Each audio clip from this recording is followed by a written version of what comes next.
மறைந்த முதலமைச்சர் ஜெயலலிதாவை இந்துத்துவ தலைவர் என தமிழ்நாடு பாஜக தலைவர் அண்ணாமலை குறிப்பிடுவது அவருடைய அறியாமையை, தவறான புரிதலை தான் வெளிப்படுத்துவதாக வி.கே. சசிகலா தெரிவித்துள்ளார். இது தொடர்பாக அவர் விடுத்துள்ள அறிக்கையில், மறைந்த முதலமைச்சர் ஜெயலலிதா சாதி மத வேதங்களை கடந்து அனைத்து தரப்பினராலும் மதித்து போற்றக்கூடிய ஒரு மாபெரும் தலைவியாக தன் வாழ்நாள் முழுவதும் வாழ்ந்து காட்டியவர் என்றும், இந்து, இஸ்லாமியர், கிறிஸ்தவர் என அனைத்து சமூகத்தினரும் சொந்தம் கொண்டாடிய ஒரே தலைவி ஜெயலலிதா என்பது நாடறிந்த உண்மை என குறிப்பிட்டிருக்கிறார். சாதி மத பேதங்களை கடந்து ஏழை எளிய சாமானிய மக்களின் வாழ்க்கை தரம் மேம்பட தன்னை அர்ப்பணித்துக் கொண்டவர் ஜெயலலிதா என தெரிவித்துள்ளார். ஜெயலலிதாவுக்கு தெய்வ நம்பிக்கை இருப்பது அனைவரும் அறிந்ததே. ஆனால் அதே சமயம் என்றைக்கும் மத நம்பிக்கை அவருக்கு கிடையாது எனவும், தமிழ்நாட்டை அமைதி பூங்காவாக வைத்திருந்த பெருமை ஜெயலலிதாவை சேரும் என்பதால் எந்தவித குறுகிய வட்டத்திற்குள்ளும் யாராலும் அவரை அடைத்துவிட முடியாது என்பதை தெரிவித்துக் கொள்வதாக சசிகலா குறிப்பிட்டுள்ளார்.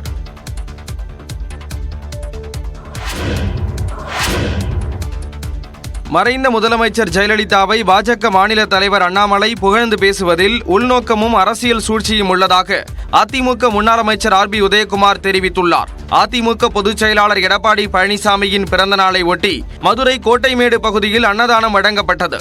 இதில் கலந்து கொண்ட ஆர்.பி. உதயகுமார் அன்னதானத்தை தொடங்கி வைத்தார். பின்னர் செய்தியாளர்களிடம் பேசிய ஆர்.பி. உதயகுமார், அதிமுகவின் அடிப்படை உறுப்பினராக அண்ணாமலை கட்சியில் இணைந்த பிறகு ஜெயலலிதாவை புகழ்ந்து பேசினால் ஏற்றுக்கொள்வதாக கூறினார். வீர சவார்கர் அவர்களுடைய சாதனைகளை சொல்ல வேண்டும். அந்த கொள்கையை வைத்து மக்களை கவர வேண்டும், மக்களிடத்தில் நம்பிக்கை பெற வேண்டும். அதை விடுத்துவிட்டு எங்களை ஆளாக்கி இந்த தாய் தமிழகத்திற்காக தன்னை அர்ப்பணித்து தன் வாழெல்லாம் உழைத்திட்ட இந்திய திருநாட்டில் அன்னை தமிழகத்தை முதன்மை மாநிலமாக உருவாக்கிட்ட புரட்சித் தலைவி அம்மா அவருடைய புகழை அவர்கள் சொல்வதிலே எங்களுக்கு தயக்கமில்லை. ஆனால் அவரை சொல்வதிலே உள்நோக்கம் இருக்கிறது. நினைத்தால் புகழ்வதும் நினைத்தால் இகழ்வதும் சிலருக்கு கைவந்த கலை என்றும் ஆர்.பி. உதயகுமார் விமர்சித்தார். சென்னையில் ஹிஸ்ப் உத் தஹ்ரீர் என்ற பயங்கரவாத அமைப்பைச் சேர்ந்த ஆதரவாளர்கள் 3 பேரை சென்னை சைபர் கிரைம் போலீசார் கைது செய்தனர். சென்னை ராயப்பேட்டையைச் சேர்ந்த அமீர் உசேன், அவரது தந்தை மன்சூர் மற்றும் சகோதரர் அப்துல் ரஹ்மான் ஆகியோர் ஹிஸ்ப் உத் தஹ்ரீர் என்ற இயக்கத்துடன் இணைந்து செயல்பட்டுள்ளதாக கூறப்படுகிறது.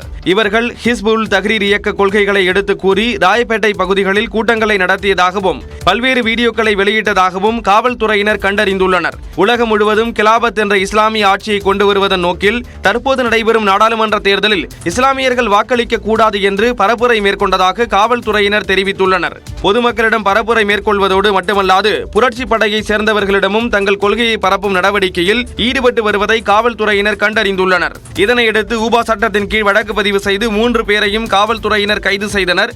இவர்களுடன் யாரெல்லாம் தொடர்பில் உள்ளார்கள் உள்ளிட்டவை குறித்து காவல்துறையினர் விசாரித்து வருகின்றனர். 80 லட்சம் ரூபாய் வாடகை பாக்கியை செலுத்த தவறினால் சட்ட ரீதியாக நடவடிக்கை எடுக்கப்படும் என மைசூருவில் பிரதமர் மோடி தங்கியிருந்த ஹோட்டல் நிர்வாகம் எச்சரிக்கை விடுத்துள்ளது. கர்நாடக மாநிலம் சாம்ராஜ் நகர் மாவட்டம் குண்டலுப்பேட்டையில் உள்ள பந்திப்பூர் தேசிய புலிகள் காப்பகத்தின் 50வது ஆண்டு பொன்விழா கடந்த ஆண்டு நடைபெற்றது. தேசிய புலிகள் பாதுகாப்பு அமைப்பு மற்றும் மத்திய சுற்றுச்சூழல் துறை அமைச்சகம் இணைந்து இந்த விழாவை நடத்தின. இதில் கலந்து கொள்வதற்காக கடந்த ஆண்டு ஏப்ரல் மாதம் மைசூரு சென்றிருந்த பிரதமர் மோடி அங்குள்ள நட்சத்திர விடுதியில் தங்கியிருந்தார். இந்நிலையில் பிரதமர் மோடி தங்கியதற்கான கட்டணத்தில் 80 லட்சம் ரூபாய் பாக்கியை 1 வருடமாக செலுத்தவில்லை என்று கூறி அந்த ஹோட்டல் நிர்வாகம் குற்றம் சாட்டியுள்ளது. வாடகை பாக்கியை செலுத்த தவறினால் சட்ட ரீதியாக நடவடிக்கை எடுக்கப்படும் என எச்சரிக்கை விடுத்து அந்த ஹோட்டல் நிர்வாகம் நோட்டீஸ் அனுப்பியுள்ளது.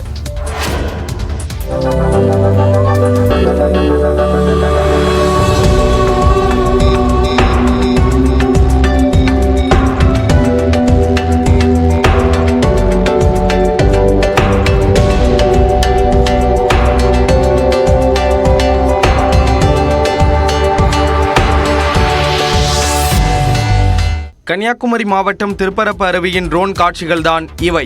திருப்பரப்பு அருவியில் தண்ணீர் ஆர்ப்பரித்து செல்வதால் 7வது நாளாக சுற்றுலா பயணிகள் குளிக்க தடை விதிக்கப்பட்டுள்ளது. இதேபோல் மேகமலை வனப்பகுதியில் பெய்து வரும் கனமழையால் தேனி மாவட்டம் கம்பம் அருகே உள்ள சுருளி அருவியில் வெள்ளப்பெருக்கு ஏற்பட்டுள்ளது. இதனால் அருவியில் குளிக்க தடை விதிக்கப்பட்டுள்ளது.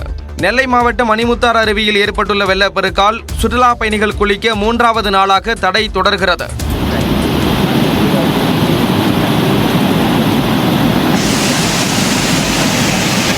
தென்காசி மாவட்டம் குற்றாலத்தில் உள்ள மெயின் அருவி மற்றும் பழைய குற்றாலத்திலும் நீர்வரத்து அதிகரிப்பால் சுற்றுலா பயணிகள் குளிக்க அனுமதி மறுக்கப்பட்டுள்ளது.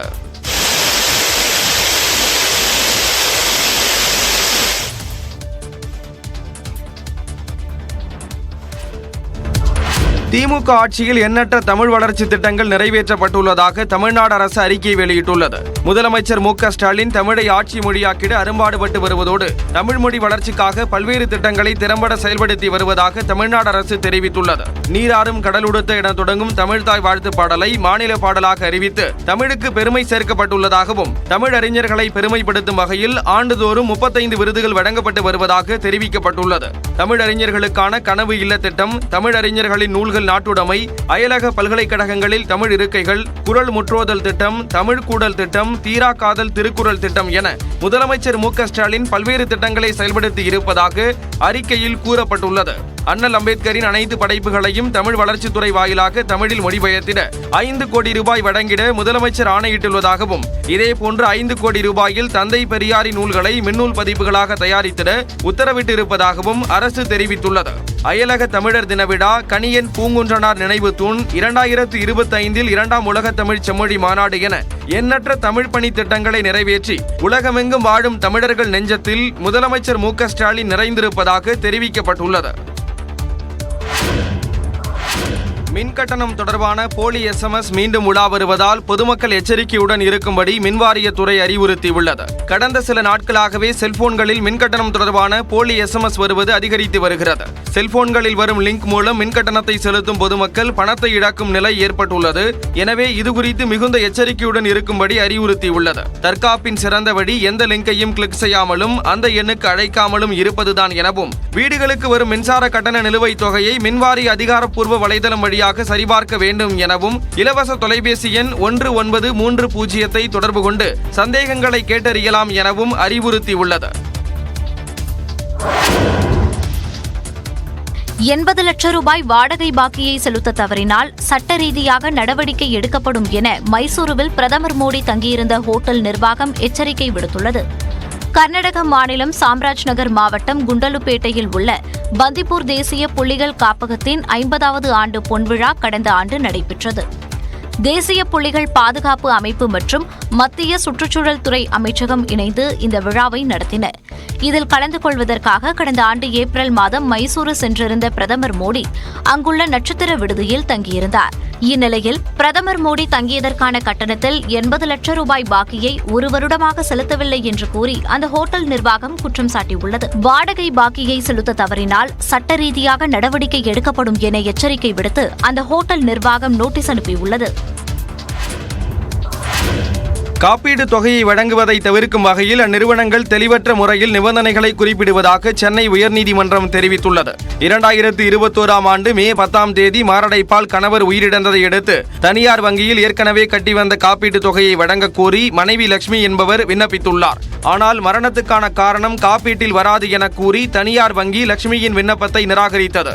இதனை எதிர்த்து பாதிக்கப்பட்ட லட்சுமி சென்னை உயர்நீதிமன்றத்தில் வழக்கு தொடர்ந்தார். வழக்கு விசாரணைக்கு வந்தபோது கொரோனா காலத்தில் மரணமடைந்ததால் பிரேத பரிசோதனை செய்யவில்லை எனவும், சென்னை திருவேற்காடு நகராட்சி அளித்த சான்றிதழில் லட்சுமியின் கணவர் மாரடைப்பால் மரணமடைந்ததாக குறிப்பிடப்பட்டுள்ளது என மனுதாரர் வாதம் முன்வைக்கப்பட்டது.